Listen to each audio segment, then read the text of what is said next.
jemaat yang dikasihinya. Ibadah raya pagi hari ini kita lakukan dengan pengakuan pertolongan kita datang dari Tuhan pencipta langit dan bumi serta segala isinya. Tuhan setia, Dia tidak pernah meninggalkan perbuatan tangannya. Turunlah atas kita sekalian kasih karunia dan damai sejahtera dari Allah Bapa, Anak dan Roh Kudus dalam ibadah raya pagi hari ini. Kami menaikkan pujian syukur kami kepada Tuhan. Dengan segenap hati kami, dengan segenap jiwa kami, dengan segenap akal budi kami dan juga dengan kekuatan kami. Sebab Engkau Tuhan yang kami sembah, bukanlah Tuhan dalam kesia-siaan, bukanlah Tuhan dalam kepalsuan, tetapi Engkau adalah Tuhan yang sejati, pencipta langit dan bumi, penyelamat kehidupan kami manusia. Kami mengucap syukur kepada Tuhan yang dalam kemahakuasaannya penuh belas kasihan kepada kami, dan kami mengalaminya ya Tuhan. Engkau baik, Engkau baik, Engkau baik. Kepada siapakah kami beria-ria memuji Engkau selain hanya kepada Tuhan Engkau sendiri. Terima kasih Tuhan. Pagi hari ini berkati kami seluruh jemaat-Mu, hamba-hamba-Mu yang melayani. Urapi kami bila kami masuk dalam hadirat-Mu yang menyukakan dan memulihkan itu. Kami mengucap syukur. Di dalam nama Tuhan Yesus kami berdoa. Amin. Selamat beribadah, Tuhan Yesus memberkati kita semua. Shalom. Selamat pagi Bapak Ibu jemaat yang kasih Tuhan. Seberapa banyak di antara kita yang mengalami kebaikan Tuhan di dalam kehidupan kita sepanjang pekan ini? Mari lambaikan tangan kita bersyukur karena kita punya Allah yang baik, amin. Kita punya Allah yang setia, Allah yang tidak pernah meninggalkan kita. Allah yang kasih setianya selalu baru setiap hari dalam kehidupan kita. Mari kita mau bersama-sama menaikkan pujian kita. Kita mau menyembah, mengagungkan namanya. Kita mau menaikkan syukur kita karena kita punya Allah yang baik, Allah yang setia, Allah yang memelihara kehidupan kita. Kita mau menyatakan kebaikan Tuhan melalui pujian penyembahan kita.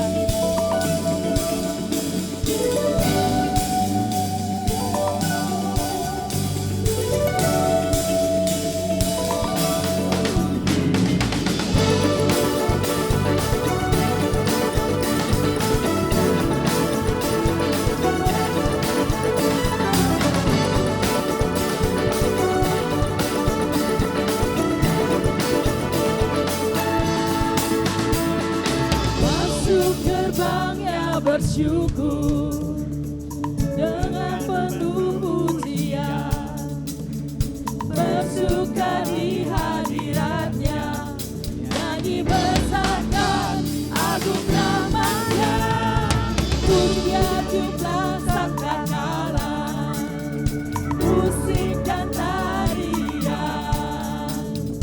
semua makhluk di bumi di surga dengan senang hati pujian sebab Tuhan baik, amin. Sebab Tuhan baik, sebab Tuhan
kasih Tuhan.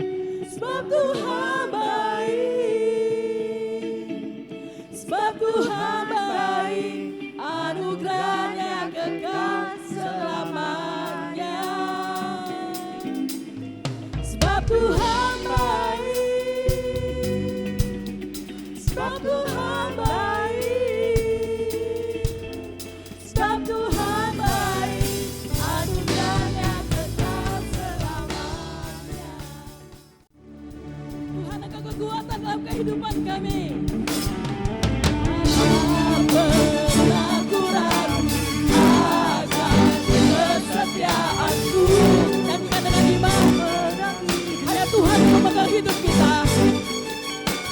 Sepenuh jiwaku ku yakin dan percaya, menuntun langkahku. Katakan dengan sepenuh hati, Yesus Kaulah Raja dalam hidupku.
Saat ku berjalan,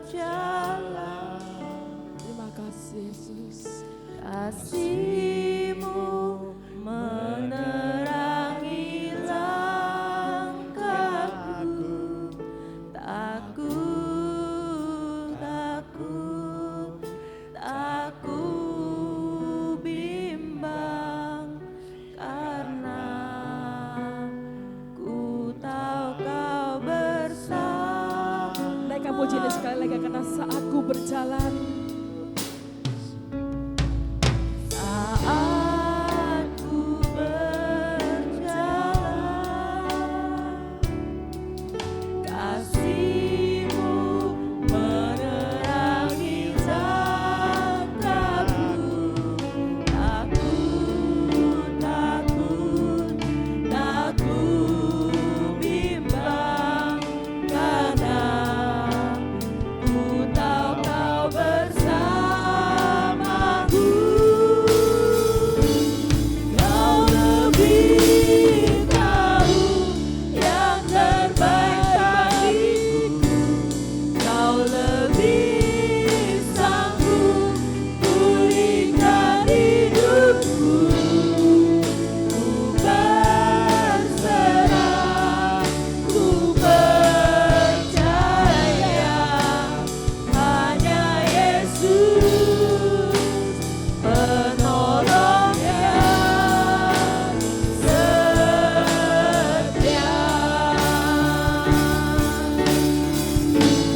Kau lebih tahu yang terbaik bagiku. Kau lebih sanggup pulihkan hidupku. Ku berserah, ku percaya,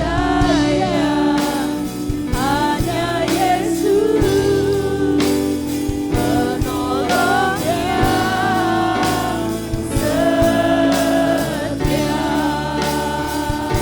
Sama-sama kita naikkan pujian ini. Kau lebih tahu yang terbaik bagiku. Kau lebih sanggup pulihkan hidupku. Kepada hamba-Nya kami persilakan. Ku percaya, hanya Yesus penolong yang setia.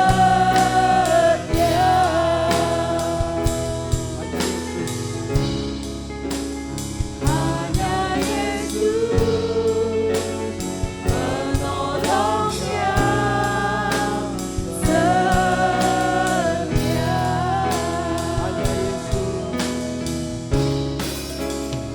Hanya Yesus penolong yang setia.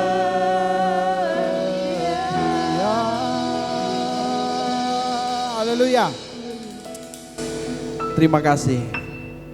Kami bersyukur buat kebaikan Tuhan, buat anugerah dan pemeliharaan Tuhan. Yesus, kekasih jiwa kami. Dan pagi hari ini kami rindu lebih dalam lagi menikmati persekutuan yang indah, menikmati firman-Mu yang adalah makanan rohani bagi kami ya Tuhan. Oleh karena itu nyatakanlah ya Tuhan isi hati Bapa di sorga kepada kami semua, sebab kami memerlukan firman-Mu. Urapilah hamba-Mu untuk menyampaikan kebenaran firman Tuhan. Berkati seluruh jemaat Tuhan untuk kami boleh mengerahkan hati kami dan hati kami tertuju hanya kepada firman-Mu. Terima kasih Tuhan, berkatilah pemberitaan firman dari awal sampai akhir. Di dalam berkat nama Yesus kami berdoa. Haleluya, amin. Silakan duduk Bapak Ibu yang dikasihi oleh Tuhan. Silakan duduk para pelayan Tuhan yang luar biasa mengambil bagian dalam pelayanan pada pagi hari ini. Saya rindu sekali lagi menyapa kita semua. Shalom. Sekali lagi boleh lebih semangat ya, shalom. Ya, puji Tuhan. Biarlah damai sejahtera dari Allah boleh melimpah di dalam hidup kita dan kita boleh bersukacita bersama-sama. Mari kita merenungkan firman Tuhan dengan tema persembahkanlah tubuh sebagai ibadah sejati. Ya, persembahkanlah tubuh sebagai ibadah sejati. Sebagaimana kita melihat tema di bulan ini ya, yaitu Roh Kudus dan kesucian tubuh. Roh Kudus dan kesucian tubuh. Yang ditekankan beberapa minggu ada tubuh kita adalah bait Roh Kudus. Roh Kudus tinggal di dalam kehidupan kita. Tubuh untuk Tuhan dan Tuhan untuk tubuh. Tubuh yang dianugerahkan ini untuk Tuhan dan Tuhan untuk tubuh.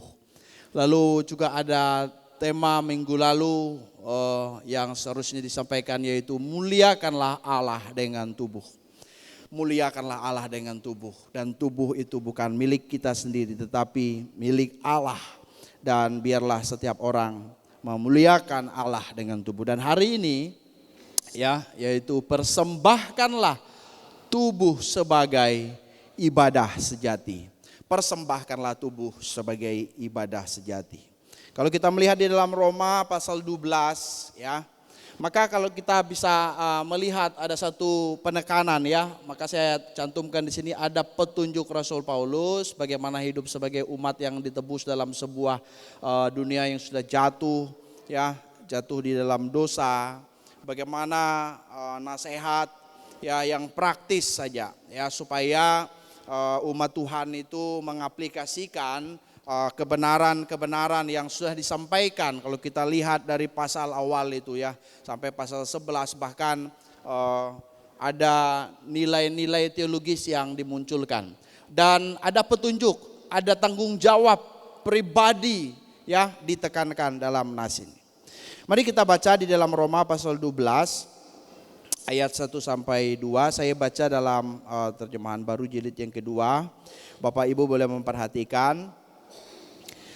Judulnya, Lembaga Alkitab memberi judul Persembahan yang Benar.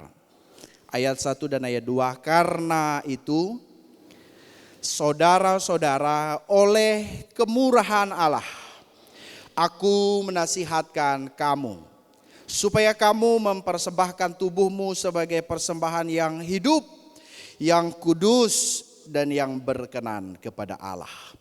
Itulah ibadahmu yang sejati. Ayat 2, janganlah menjadi serupa dengan dunia ini, tetapi berubahlah oleh pembaruan budimu, sehingga kamu dapat membedakan mana kehendak Allah, apa yang baik, yang berkenan kepadanya dan sempurna. Puji Tuhan, firman Tuhan yang sungguh luar biasa ya. Firman Tuhan yang bukan hanya menginspirasi tetapi memotivasi dan juga mengarahkan langkah kehidupan umat Tuhan. Saya tertarik melihat kalimat ini ya. Ada frasa ini ya. Karena itu ya, saudara-saudara, ada sapaan yang akrab memang. Karena jemaat yang ada di Roma itu adalah saudara-saudara di dalam Kristus, keluarga di dalam Tuhan. Jadi Paulus menyampaikan ya nasihat ini ya seperti kepada saudara-saudara seiman yang memang adalah anak-anak rohaninya. Bagaimana mereka itu juga spesial di dalam Tuhan. Oleh kemurahan Allah, oleh belas kasihan Allah, aku menasihatkan kamu.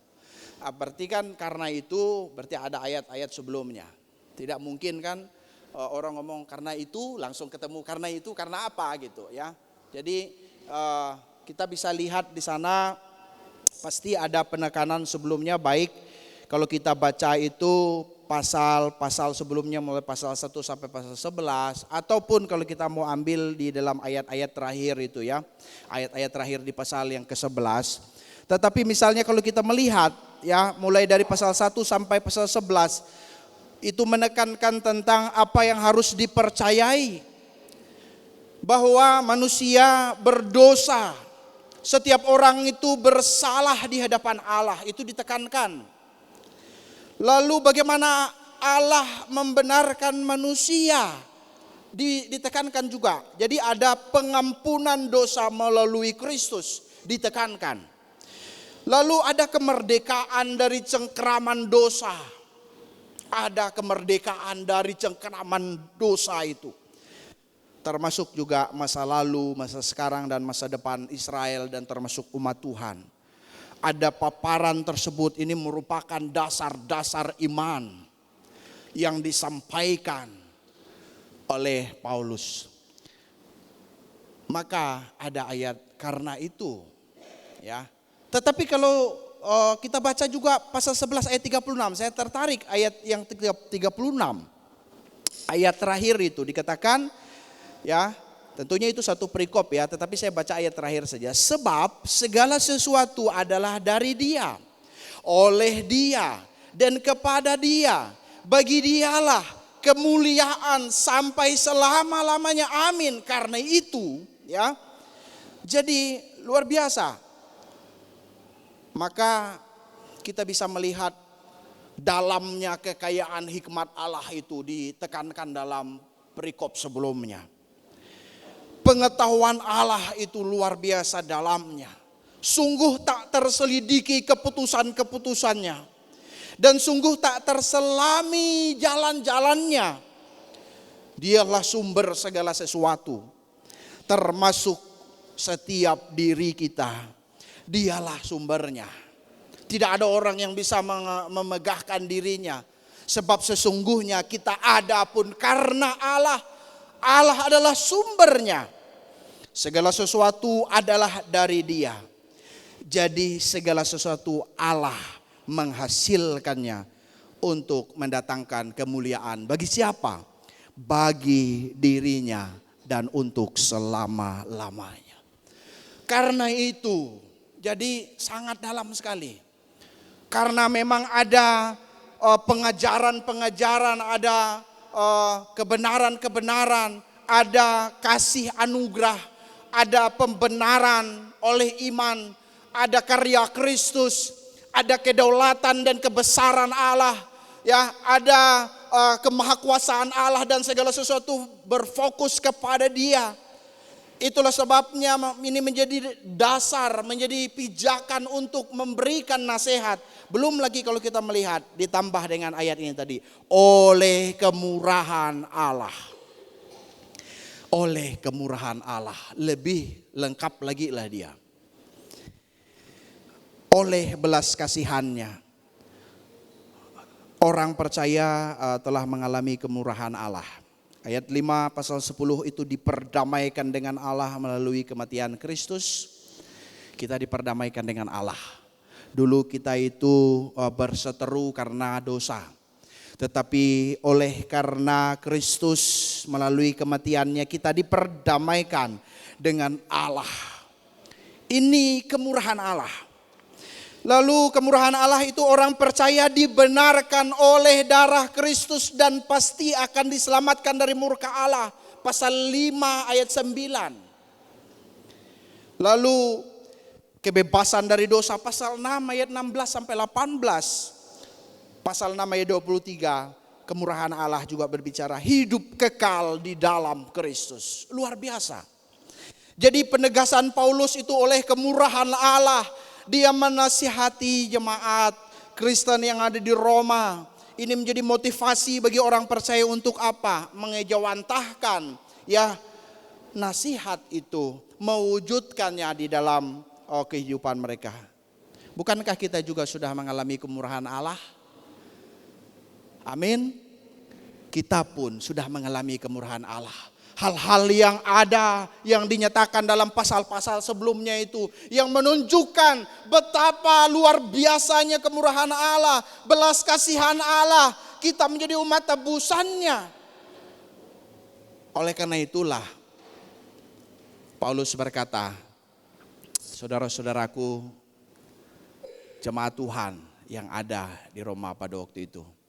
Oleh kemurahan Allah, aku menasihatkan kamu. Dan memang di dalam bagian ini kita melihat ini bagian-bagian praktis ya.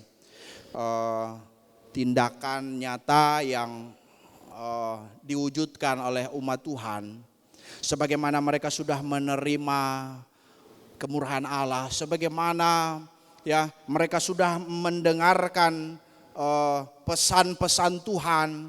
Ya, bagaimana itu yang harus mereka percaya, sehingga iman itu juga harus diwujud nyatakan di dalam perilaku-perilaku yang praktis. Maka kita melihat dalam bagian ini adalah bagian daripada hal-hal yang praktis itu, yaitu mempersembahkan tubuhmu. Mempersembahkan tubuhmu.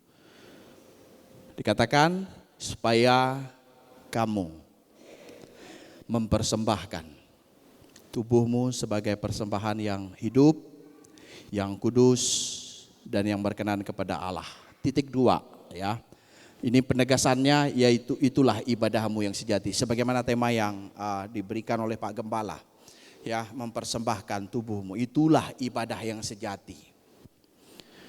Bapak Ibu yang dikasihi oleh Tuhan, sesuatu hal yang dalam yang kita bisa renungkan. Kita sudah mengalami kemurahan Allah. Kita sudah mengalami kebaikan Tuhan. Kita sudah diajar, mengerti, barangkali memahami. Tetapi perlu ada tindakan nyata atau wujud nyata daripada iman itu. Dalam bagian ini yaitu mempersembahkan seluruh diri dalam pelayanan yang hidup bagi Allah. Atau juga menyerahkan, memberikan tubuh ya bagi kemuliaan nama Tuhan. Jadi menyerahkan, memberikan, apakah sedikit atau sebagian saja atau 50% saja atau 70% saja, sisanya dosa gitu. Tidak ya, di dalam kalimat itu mengandung makna yang dalam, yaitu menyerahkan itu atau memberikan tubuh ya, yang berbicara tentang keseluruhan itu ya. Satu kali ada seorang anak berdoa ya, ini ada satu cerita saja. Dia berdoa, dia berkata kepada Tuhan, Tuhan, aku mau menjadi anak yang baik. Jadikanlah aku ya anak yang baik. Tapi belum selesai doanya. Tapi kalau terlalu sulit Tuhan, biarkan orang tuaku sajalah yang sabar dengan aku, katanya.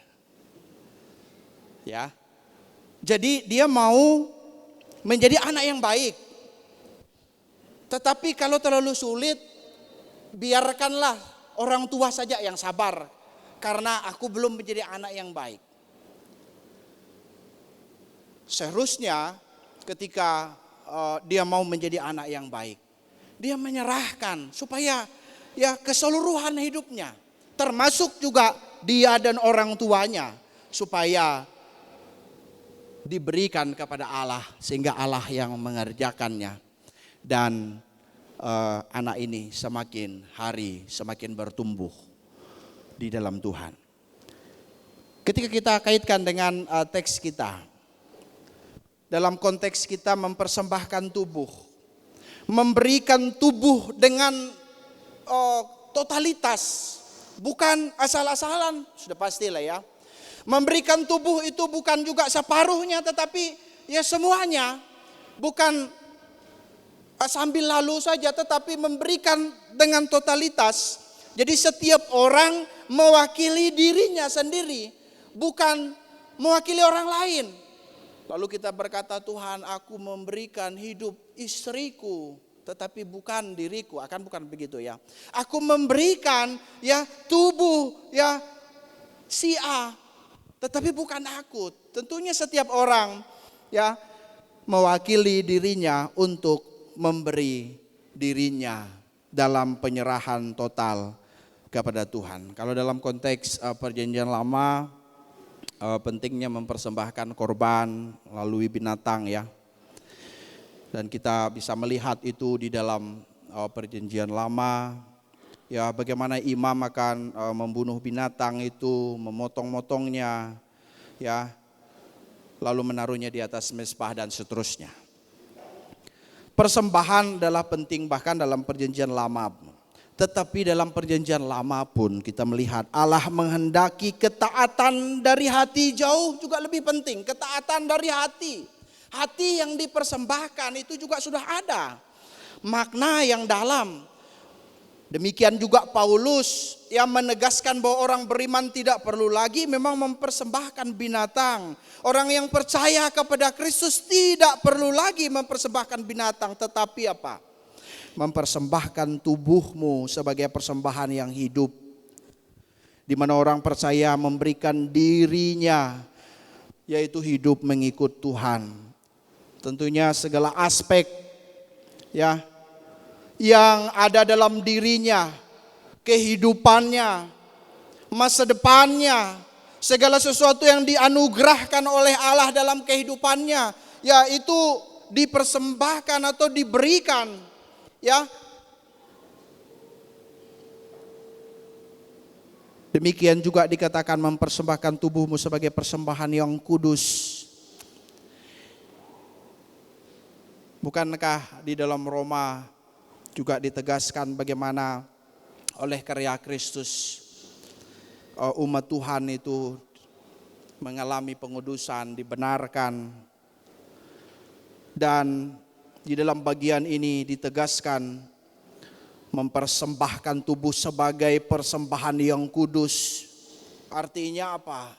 Ya hidup yang memang dikhususkan sebagaimana kita telah dikuduskan dan menyatakannya juga di dalam kehidupan kita. Karena ini adalah hal-hal nasihat praktis bagaimana umat Tuhan harus berbeda dengan orang yang tidak percaya kepada Tuhan pada waktu itu.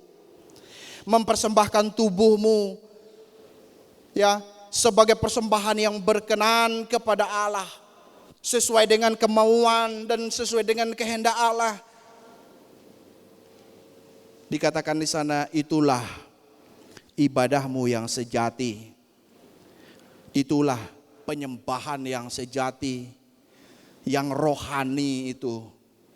Ya, yang ditekankan di dalam bagian ini. Mari mempersembahkan seluruh diri dalam pelayanan yang hidup bagi Allah sebagaimana yang ditekankan, menyerahkan, memberikan tubuh bagi kemuliaan nama Tuhan. Kalau kita kaitkan dengan tema-tema minggu-minggu sebelumnya, tubuh kita untuk Tuhan, Tuhan untuk tubuh.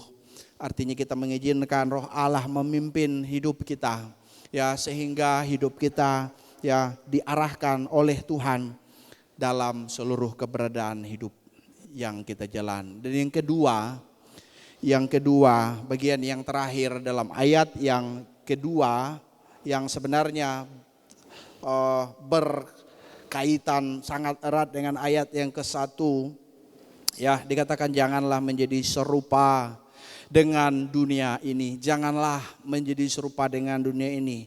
Di mana di dalam ayat yang ke-1, karena kemurahan Allah, orang itu mempersembahkan atau memberikan tubuhnya sebagai persembahan ya yang hidup, yang kudus, yang berkenan, ya yang sesuai dengan kehendak Allah, dan itu adalah ibadah yang sejati. Dan orang yang mempersembahkan hidupnya bagi Allah, mereka tidak serupa dengan dunia ini. Ya, jangan serupa dengan dunia. Orang yang mempersembahkan diri bagi Allah masa sama dengan dunia, akan begitu. Orang yang sudah mempersembahkan hidupnya karena dia sudah mengalami kemurahan Allah, mengapa hidupnya serupa dengan dunia ini? Ya, atau diserupakan dengan dunia itu, ya. Maka kita melihat di sini, janganlah menjadi serupa dengan dunia ini, tetapi berubahlah. Ada transformasi di sini.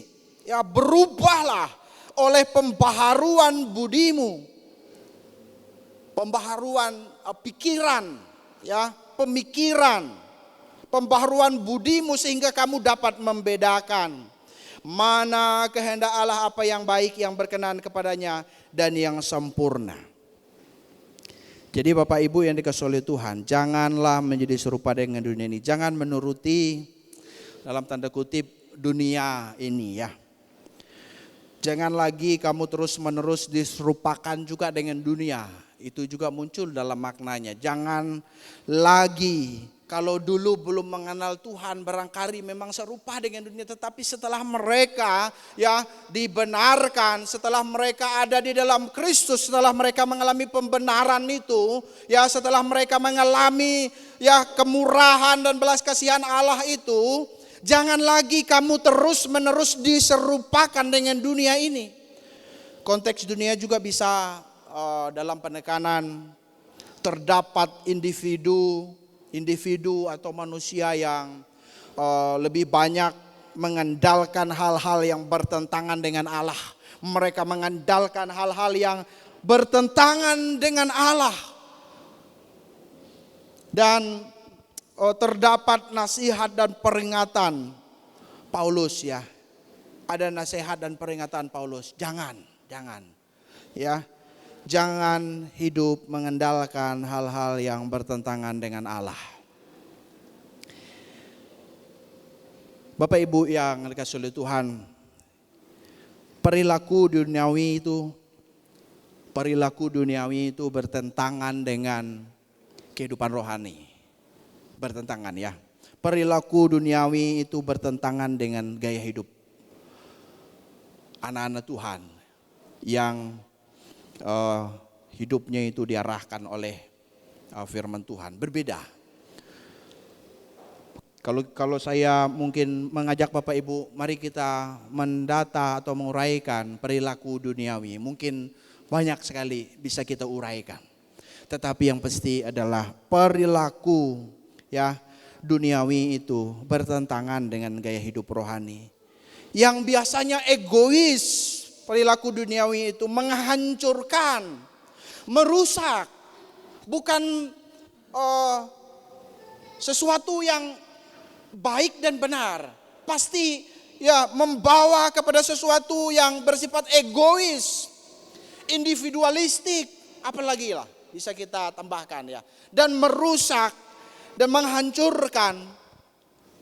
Jadi jika telah mempersembahkan tubuh kepada Allah, jika telah kita mempersembahkan hidup kita kepada Allah, memberi hati kita kepada Allah, ya seluruh keberadaan hidup yang dianugerahkan oleh Allah ini, karena segala sesuatu kan berasal dari Dia, seharusnya segala sesuatu ya diberikan kepadanya, ya tentunya dalam porsi yang dipercayakan oleh Allah. Sehingga setiap orang yang telah mempersembahkan tubuhnya kepada Allah, janganlah menjadi serupa dengan dunia ini. Kekasih-kekasih Tuhan. Jadi kita melihat adanya penolakan untuk tidak menjadi serupa dengan dunia ini. Tetapi berubahlah. Ada transformasi di sini. Ada perubahan. Artinya kan ada progresnya terus ya. Maka saya senang dengan Paulus. Dia punya satu tulisan itu, setiap orang dituntun, tiap-tiap orang itu dituntun untuk menjadi serupa dengan Kristus, atau juga diterjemahkan dewasa ya. Jadi ada satu progres perubahan itu. Ya, ada perubahan yang signifikan, yang kontinuitas terus menerus dalam pertumbuhan iman, semakin bertumbuh dewasa di dalam Tuhan. Ada transformasi, berubahlah oleh apa? Pembaruan budimu, pikiranmu, pemikiranmu. Jadi tertanam kokoh dalam pikiran kita nasihat itu. Terus menerus diubah melalui pembaruan pikiran, perubahan secara kontinuitas, terus berlangsung pembaharuan pikiran itu. Dengan demikian setiap orang hidup menurut roh, memikirkan hal-hal yang dari roh. Pasal 5 ayat 8. pikirannya itu, yaitu memikirkan hal-hal yang dari roh. Sebab apa? Sebab hidup menurut roh memikirkan hal-hal yang juga dari roh. Lalu pikiran diperbaharui dalam firman. Kisah Para Rasul 2 ayat 42, bertekun juga mereka dalam pengajaran rasul-rasul. Bahkan firman Tuhan yang mengubahkan, ya, di dalam 2 Timotius 3 ayat yang ke-16. Sehingga dikatakan di sini kamu dapat membedakan,